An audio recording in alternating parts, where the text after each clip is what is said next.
Etie for me hu story bi ewo online na me me de bremo na yenia yesua ade efrim. Shout out to a YouTube channel I from Life Morals. Life Morals. They have great stories. Now so never to us on subscribe now click the notification bell no and no end the dial screen so see we no say latest news be about one sa ebeka. Etie for quickly young consem ni mo. Send ya me din kan e channel. Yes. I've seen the story online. I thought it was to bring it to you. Story nini. Papa bi en actress onene yere ewo ho. Papa no omo awo baako onene yere omo awo baako. Now, papa no oyobi a wo ye adwuma wo bo ne homodin ye wo ye nipa kese ewo na adwuma. Na just like most people of that sort no, wo mo ware a eya na womo yere no womo mpene ma womo yere so enye adwuma, and so their wives become friends housewives, in the sense yere ne de wo de wo betina fie na wahwe se fie bibia be ye fine papa no na wo be kwa ba na sike bia wo ma no nyama. Those things actually happen, especially if you go to homes of these rich people. It's no sa enete into no papa no ne dia ne se wo sori anopa e wo se ne dwane ne breakfast ye ready. Odidi wi ana wakọ adwumem wo ba e wo se ne gya na ye ready na na yere wo be serve no nti saa na eti nti oba ne de wo de bia wo tifie na wo ye saa ena trese wo fi adwumem e ba a particular day.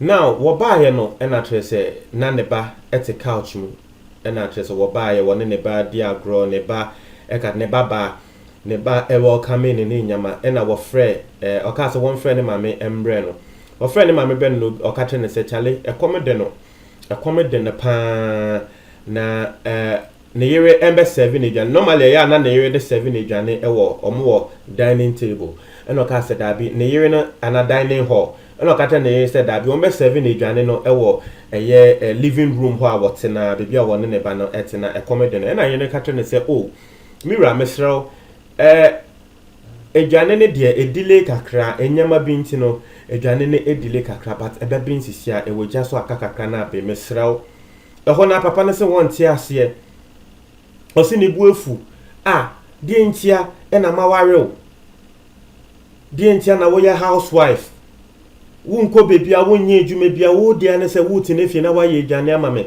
ade na mabefia me trel se komedemia wo se afiance aduane no chese enyam binya e wogya so dabi na chese wo nye wadwuma ye papa ne bufu ya no wo kasa ebufu de e yade a ewo ho. Sometimes if you expect something na ade no amba that particular time obu etumefu, but the man took the thing overboard and na ne trend say darling mesre wo de tena say na menko ye bibia na memfa mbro papa ne buefu say ejale ne krame ndi biom fa waduane e ma wo de ebufu epie efifie ho akotena eye ensa biase bie ba some beer sports biase ena trese won nom beer na fe ne ye na on tiase anyway na ne ye no be ne den they also ya na se wokọ ekonua ne duane no. Now akola no eti ho a wo hwe enyama we ni a akola ne hu se sa de we ni a esi na akola no so yawe ewo ne so yawe ne se asthma na asthma ewa akola ne so mostly no eya na won say asthma for na eya na you will spray bia ye de mo nti mostly no eya spray no ewo ne papa ho nti no ne eda ne papa kan mu nti ne papa bufu ya wotu kan ne koye no asthma spray ne da ne kan mu atrese wo de ko nti ma me ne so o kitchen ho a wo still wo ye aduane na wo te se ne ba na efre no oba ya na ne ba na ne home no ensisi so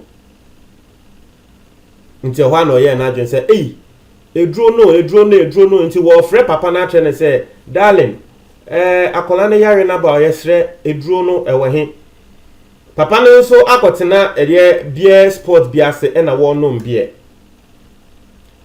nti wo bisa no wo frɛ no na atre se papa no wo hu ne ba sorry ne yere no ni phone se frɛ no wedwa ne se ne ye ne betre ne se dale ne dwane na be na brabedi wa oni membe ma 7 predias ye Jimmy ana ye ego a eto de bia ewo ye so no saa ne yere friend na o kate corner afi wo hu se ne yere ne friend too much no trese wo bedum phone no kra ne yere ne nso trese wo tifie wo hu de wonye etiefo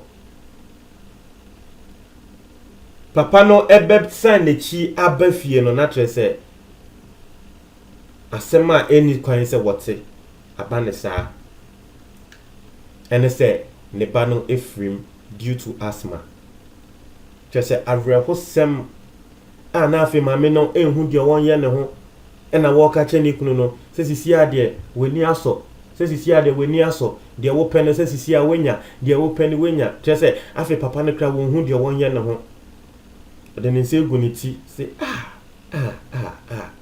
ensemfon pa na medi ni sei ensemfon pa na medi ni sei we hu se ne ebufuo de bia mekasa ewa ha sei I talk about anger we hu se ne ebufuo real life story o hu se ne ebufuo ama wobi ashre ne doba ba the only child papa ne don wo de na koma mu ni a wa onim se mbema nso de se be ye womba se ne ye dom nti ne only child a wo ye oba just say papa ne de na koma ni ado akola no but ebufu nti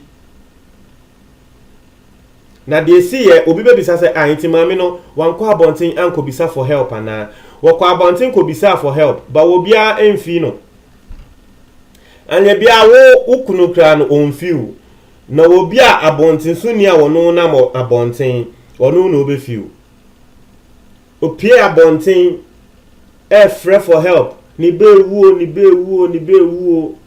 obi a anya den obi emfi no obi eni wa wo fi no so nti ya dia etaisi amama kai ma sembi na that day I felt very very bad ewo me area so sometime be I was telling you something say and I really learned a lesson from it but one day I'll bring you the full story na eye ahomachi ma sorry address me check the ekoso na my past stories na me de abremo na metifie ena meti se obi came meti ne se obi came ase nipa kono enkofo bi person mo robin no I ase ye robin na nipa kono ekike meti pa ene de manka na mebwa meti pa na meti ye no ena ye me se o se be nyo obia se be enya hwe o enye ena meti se kraman so epu na ne esi ewo mimi area mu me lane enim ena na asem we esi etiefo me matia nanka ewo se me kwa abonten ekoboa no because I thought say eyobia me ni minti amankwa abonten no etiefo se me kohwe na eyemianga sa me maame ena akronfuo bi eche na eje na nyama a woni omo ekon gidigidi no wo kikem call for help. And baby na were calling for help no if you be brave ho. And the people were also scared. They couldn't go out to help her. And I mean so ushe baby a ye fie wa ewa from that place no but esan se na ya ahomachi a AC ni once ahomachi so de obi kasa kakra ya na voice no ekwechi esan se na ya ahomachi a AC ni nti na meteye. And something occurred to me say kwa bonte na kohwe de AC but I just didn't go out. Na later me be realize say me maame na akronfo bi eye we no he eye me ya and me can say me I've now learned a lesson from this. Me wo fie last be me wo ho enwumre and me ti say wo bi came afi be he me pia kwa bonte say me kohwe say ya asem ati ase you know this is something we all need to learn from.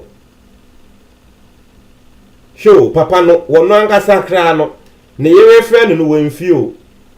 So how will you expect an outsider sisi a wodo eni ho Ghana nanga sisi a wodo ewo ho te say first na kama me ni kike mu woni fie kra na keni kwan se wo ba abonten kra be frɛ for help nkrofo ti se wo kikem ewo ni fie na obo se nkrofo be buere fie ho a DNA, but no one actually helped the lady.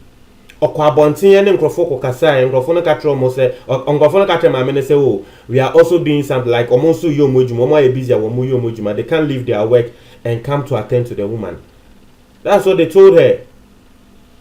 And what will she do? She can't call these people wicked because one kasa wo kunu a wona netia eyo no kasa background wo friend na won fi na bontin so ni na wo friend na wonu wo be fi ana. Dabi. There are two lessons from this. One, Mesremo ebufuo de bia yeka he so odi ebufuo take action bia. There is 99.9% a year chance say later you regret that action. There is a popular saying. There's a popular wise saying. Yes, it's a ubufua. Don't take any action or don't say any word. So we both will be pan. She say, "Woman in Sambia enfi wenumu enye emba," because obviously, obekan diebia ebe hani pakona ebia who later be realizing no not to say are too late. So when inside Japan, don't make any promise. So those are the two principles I live by. Se mubufu pan menkasa because mekasa ebia na dachi bia kwa hame.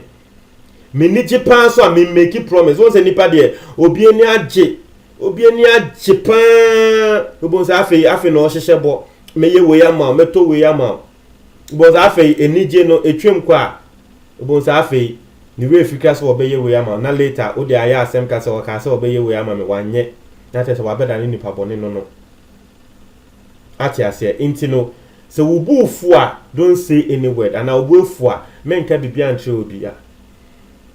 When in so don't make any promise.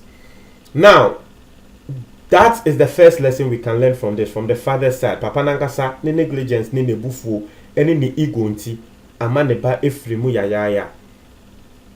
The second side we can also learn is at least nanka papa ne yesano the neighbors in so na kombi to miabwa. We need to be our neighbor's keeper and each other's keeper. We need to be each other's keeper. Watch me yanga my story that was the lesson I learned from it. Say hey, say men si baby na metisi will be came kra mekwa kobwa nipa kono because ebia na wu nim the air to san nipa kro no. Intimity baby na metisi will be came ebia mekwa kohwe say ya asem And that is also the second lesson we need to learn from this. Yes, you can't mind your business any nyama nekre. But when say will be a wunim no ni ye ne boni a to me nka say wo mind your business ah mesremo. Nti mo ntre mo adwen e wo comment box no motiefo me da ase.